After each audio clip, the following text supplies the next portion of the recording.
Salut les amis, j'espère que vous allez bien.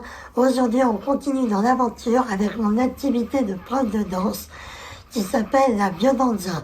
Et pour que cette vidéo ne dure pas trop longtemps, j'ai mis toute la description de cette pratique en dessous de cette vidéo. Et là, je vais plutôt me focaliser sur mon parcours de prof et toutes les étapes que j'ai dû franchir pour y arriver.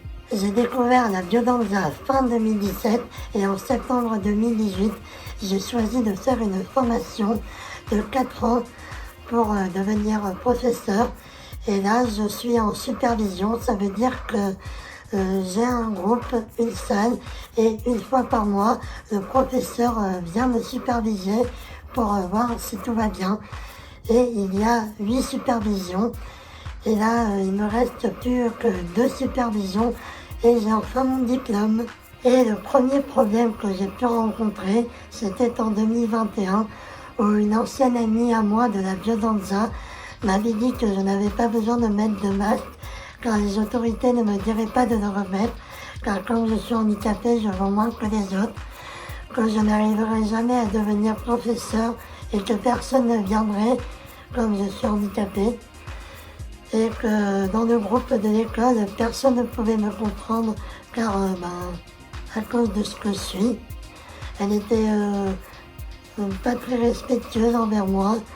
Elle regardait surtout mon handicap et me parlait un peu comme un débile. Ça m'a beaucoup atteint pendant un temps. Ça m'a traumatisé quoi. Mais heureusement, j'ai réussi à m'en sortir longtemps après. Et au contraire, je me suis servi de sa critique pour devenir plus fort et prouver que j'allais y arriver. Car on est tous un peu comme ce billet de 50 €. Voilà, je peux faire ça avec ce billet. Voilà, il est tout frituré. Voilà, même frituré, je ne sais pas si ça se dit, il aura toujours la même valeur. Ensuite, il a fallu que je trouve une salle et un groupe. Ça a été long, mais j'ai réussi à trouver une salle dans une association, c'est un EHPAD où il y a une maison de retraite, un bâtiment pour personnes handicapées. Et du coup, j'ai trouvé une salle dans cette association où je fais mes cours bénévolement. Parce que comme je travaille à la mairie de Paris, je ne peux pas faire un autre travail à côté. Et pour finir, un groupe où là j'ai créé une annonce que j'ai publiée partout sur les réseaux sociaux pour attirer du monde. Et personnellement, au début, je n'y croyais pas trop parce que vu mon physique et mon handicap, j'avais peur que tout le monde ne me prenne pas au sérieux, que voilà, je suis trop laid, je fais peur à tout le monde. Personne n'y croira, personne ne restera. Avec ma voix aussi, tout le monde ne me comprendrait pas. Mais heureusement, j'ai attiré du monde et je suis tombée sur des personnes super gentilles, tolérantes, ouvertes d'esprit, qui me soutiennent quand j'hésite un peu trop, quand je ne trouve pas mes mots, ou quand je stresse un peu trop. Ça m'avait fait comprendre que les autres n'étaient pas un danger pour moi, qu'ils pouvaient me considérer comme une personne valide et que j'avais le droit de faire partie de ce monde, d'être écouté, d'être respecté.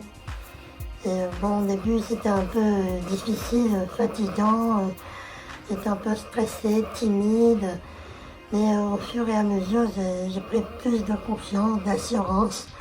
Je prenais aussi plaisir à danser et j'étais moins fatiguée à la fin. Je suis passée du Thomas faible, victime, vulnérable, fragile, qui n'a pas confiance en lui, pas d'estime, qui a peur de s'ouvrir aux autres, qui a peur de parler et qui reste ancré dans le passé, à l'extrême opposé. Et j'aurais pu rester dans le passé parce qu'il y a une certaine sécurité. Et j'ai toujours vécu comme ça. Mais j'ai réussi à aller au-delà de tout ça et au contraire trouver une sécurité dans le nouveau Thomas que je suis.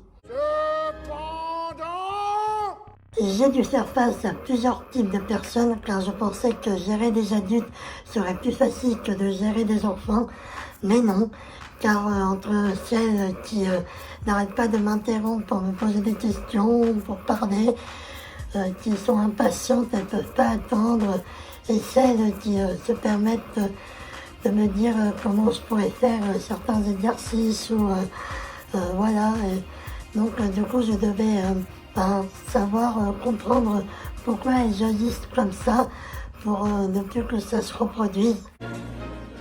Silence! Silence! Oh vos gueules! Et surtout de prévenir tout le monde quand le cours est annulé. Parce que oui, j'ai déjà oublié de prévenir une personne une fois. Et le pire cas que j'ai pu rencontrer, c'était un homme qui avait des problèmes d'hygiène. Ses vêtements étaient sales, ses ongles aussi. Il avait une forte odeur désagréable. Moi, j'ai pas d'odorat, donc je peux pas le sentir, mais les autres aussi. Et c'est à cause de ça que j'ai perdu de bonnes élèves. Je commençais à être amie avec elles. J'étais là depuis presque le début. Elles me respectaient, j'étais gentille avec moi, elles me soutenaient. Et à cause de lui, je les ai perdus pour toujours.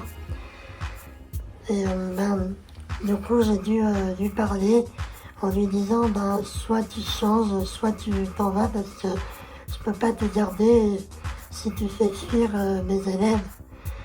Du coup, je l'ai contacté par SMS et c'était une personne intelligente. C'était quelqu'un de bien, il parlait intelligemment, sans faute.